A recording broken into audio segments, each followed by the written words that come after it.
This week on Healthy Living, we'll look at prostate cancer, a commonly diagnosed cancer in men. A new report finds prostate cancer cases will rise worldwide by 2040. We'll have more. And Nigerian oncologist Professor Bello Abubakar Mohammed discusses challenges and opportunities in the fight against prostate cancer in Africa. Plus, what is the best food to reduce the risk of prostate cancer? These stories and more coming up on this edition of Healthy Living.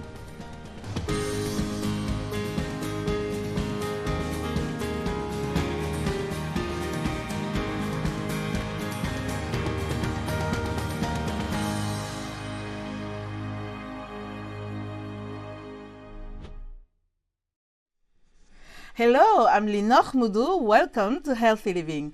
It is a devastating diagnostic faced by millions of men globally. Prostate cancer is one of the most common cancers in men. More than 1.4 million people were diagnosed with prostate cancer in 2020, and over 375,000 died from the disease, according to the International Research on Cancer. The mortality rates of prostate cancer was 2.7 times higher than global averages in sub-Saharan Africa in 2021. The prostate is a vital element of the male reproductive system. If left unchecked, the small gland can lead to big problems. Early prostate cancer often has no symptoms. However, problem urinating, blood in the urine and semen, and bone pain are some signs of cancer of the prostate. New analysis by the Lancet Commission suggests prostate cancer cases will double by 2040. Masters athlete Joe Appiah, renowned for holding multiple European and British records in hurdles, found himself facing an unexpected opponent in 2021, prostate cancer. Reflecting on his journey, Appiah recounts the situation. In a way, I'm lucky. I didn't have no symptoms. I wasn't really aware of prostate cancer. But my friend gave me a call and said, I've got this cancer. I said, what do you mean you got this cancer? I mean, he's a similar age to me, and he's also fit and healthy. We knew each other through sport. So I was shocked, but he encouraged me to go and get tested. Prostate cancer is the most prevalent form of cancer among men, constituting approximately 15% of cancer cases worldwide. A recent analysis by the Lancet Commission projects a significant surge in annual prostate cancer cases from 1.4 million in 2020 to 2.9 million by 2040. Professor Nick James, an expert in prostate and bladder cancer at the Institute of Cancer Research, London, and consultant clinical oncologist at the Royal Marsden NHS Foundation Trust, underscores the grim reality. There's around 1.4 million men diagnosed per year with prostate cancer at the moment. That is set to approximately double in the next 10 to 15 years, and almost all of the extra cases are going to occur in low and middle income countries. Experts say governments must proactively prepare to address this rise in cases by establishing robust systems for early diagnosis and treatment. Additionally, raising awareness plays a pivotal role. So raising awareness is a key component of this, and one of the things we highlight is the use of things like social media and smartphone-based technology, both as a tool for disseminating information, because people are very plugged into things like TikTok, Facebook, all these things, but also as a tool for managing them as well, because you can run people's medical records on smartphones. The 2020 GlobalCan program data indicates that cancer of the prostate is the second most diagnosed cancer in men from sub-Saharan Africa. Observers say the recent deaths of African Americans Lou Gossett Jr. and O.J. Simpson, less than a month apart, serve as a sobering reminder that black men are more likely to be diagnosed with prostate cancer and die from it. Prostate Cancer UK reports that 1 in 4 black men will be affected in their lifetime. The good thing is my one has been caught early, and when they did the follow-up test, which was the PET scan, So when they do a PET scan, is to find out whether the cancer has spread from the prostate area. When I did that, mine was within the prostate, so which means that they can do something about it. It gives me much more treatment options. As Appiah's story demonstrates, early detection through proactive screening can significantly improve treatment outcomes.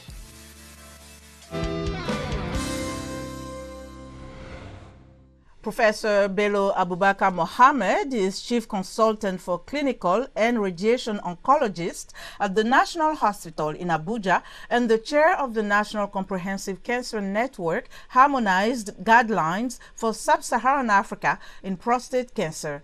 He discusses steps to prevent and treat prostate cancer. The incidence of prostate cancer in Africa is really difficult to say for so many reasons. We don't have institutionalized screening programs.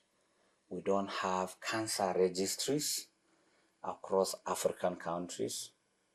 And indeed, there is no presence of cancer care at all in 22 out of the 54 African countries. And it is important to note that prostate cancer is the #1 cancer in men in sub-Saharan Africa.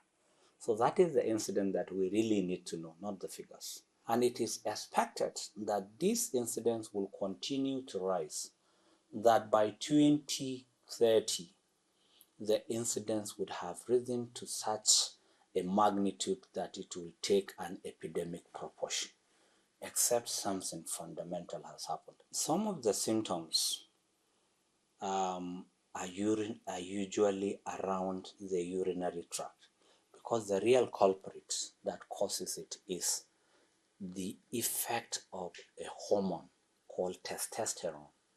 Okay, that is the male hormone. That is what gives a man virility, it makes him a man and so on. You will also have even painful urination. The easiest way to confirm if someone has prostate cancer is by doing a simple blood test called the prostate specific antigen, that is PSA. That can save one's life. And we know also that prostate cancer becomes more prevalent as someone gets older. So you start to do the prostate specific antigen testing from the age of 40, because 1 out of every 4 men, black men, will develop prostate cancer in their lifetime by the time they reach the age of 80.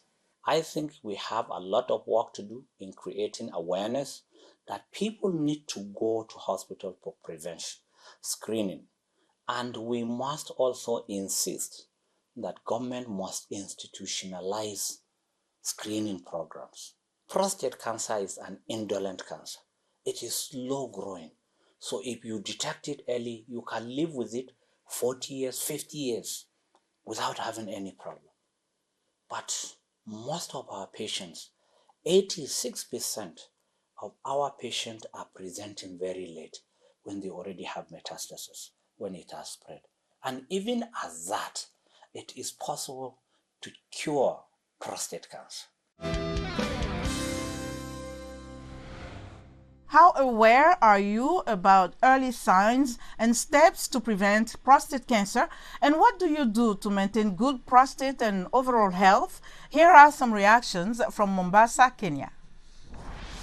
According to my knowledge, many men suffer from this disease, and when you ask them why not go to get treatment, they believe it's voodoo or witchcraft. This disease is for men, and there is no cure for it. Most people don't know about it due to poor education and a lack of understanding. But if they have read and are educated about the disease, it would be easier to get treatment. Many have died because they believe it's voodoo.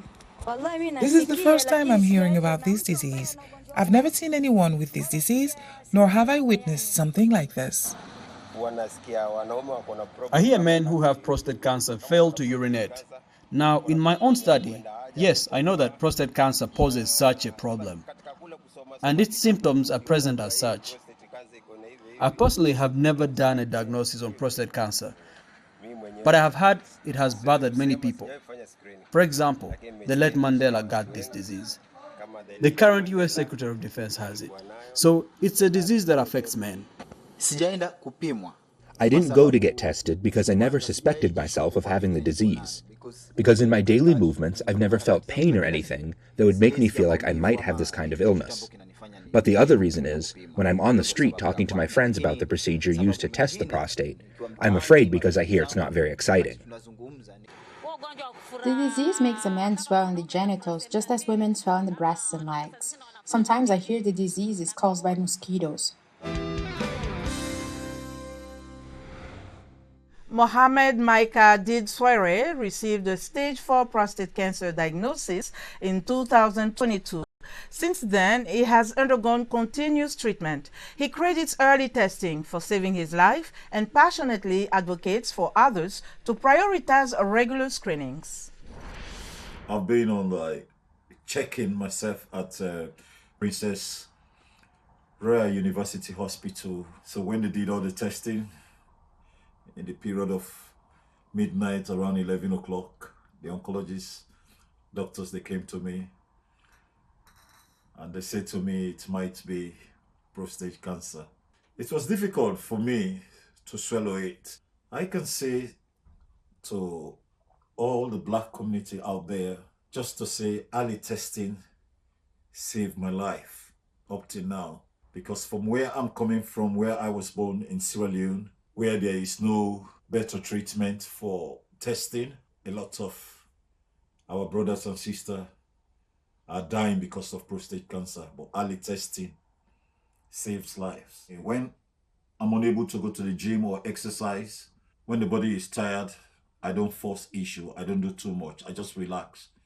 But I think by you exercising or going for 30 minutes walk and come back home, not just lying down on the bed or on the sofa, I think that one as well contribute to my well-being. When it comes to food, because sometimes when you're going through this treatment, your diet change. But as an African man coming from Sierra Leone, I still eat my traditional food, but there is limit on certain food that I don't normally eat because you have to eat to keep your strength because the treatment is not an easy treatment. I go to the healthy shop sometimes.